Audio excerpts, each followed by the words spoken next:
5 exercises to rehab a sprained ankle for good. First thing you want to do after you sprain your ankle, and let's say if you cannot walk on it because it hurts yet, and you don't think you need to see the doctor, the first thing you want to do is range of motion. So we call these the ABCs. Pretend on your toe right there, there's a piece of chalk and there's a chalkboard there. You're going to make a capital A, make the cross.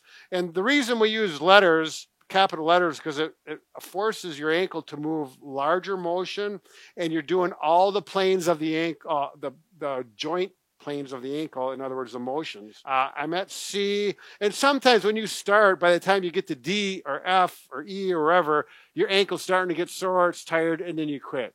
Then the next day you do it again, or later on in the day, and you can find out, oh, I was at F, I was tired, now I can go up to M. So the next thing you're going to do is simply see if you can do toe-ups.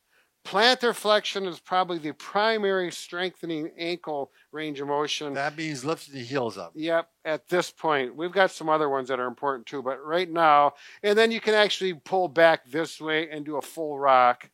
Hold on to something for balance. You need to. And once it gets too easy, you can do 10, 15 of these, and it's not so bad anymore. Just go to the sprained ankle and try that. That will be harder. There's some fancy equipment. You can simply put your shoes on. You can do it on carpet or a floor that gives resistance. Well, the carpet gives resistance. Yeah, a floor might too. It depends on the sole of your shoe. Yeah, right, exactly. But it's amazing how much this works. Not only your ankles, but your legs and your hips. Yeah, the legs get tired. Yeah, go to just the painful or the sprained ankle, and you're going to notice that's a lot harder. You're going to need something to hold on to. Mm-hmm. Hold on to a cupboard, a cane, the booyah stick, whatever you have.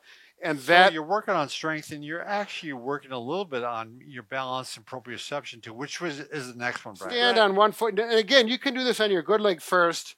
You're going to touch out here, touch over here, touch here. Now he's got the booyah stick for balance, but you could use a countertop or anything. Yeah, on your good ankle, if you're younger or had, athletic, you could probably, with your good ankle, this shouldn't be a problem. But you'll find on your sprained ankle, whoa, you're right. It's weird, and that's a good test. So you only reach out here to start out with, and that's going to be a little challenge. And as you get better, you go farther as you can, and then back to without the cane, and hopefully if that's where you were, that's where you're going to get to. That's the goal. But you need something visual.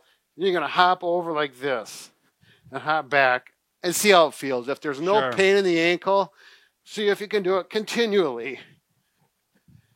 And you can do that for up to 30 seconds. If you can do it 30 seconds and your sprained ankle feels fine, that's good. Then the next step is turn sideways. Side to side, right? Yeah. And take your time with this. Just test it. It felt okay. Oh, it hurt a little bit going that way. Give it a couple days. Yep. Then you go 1 foot. Test it out. It's okay. No pain. I feel pretty. Better get this.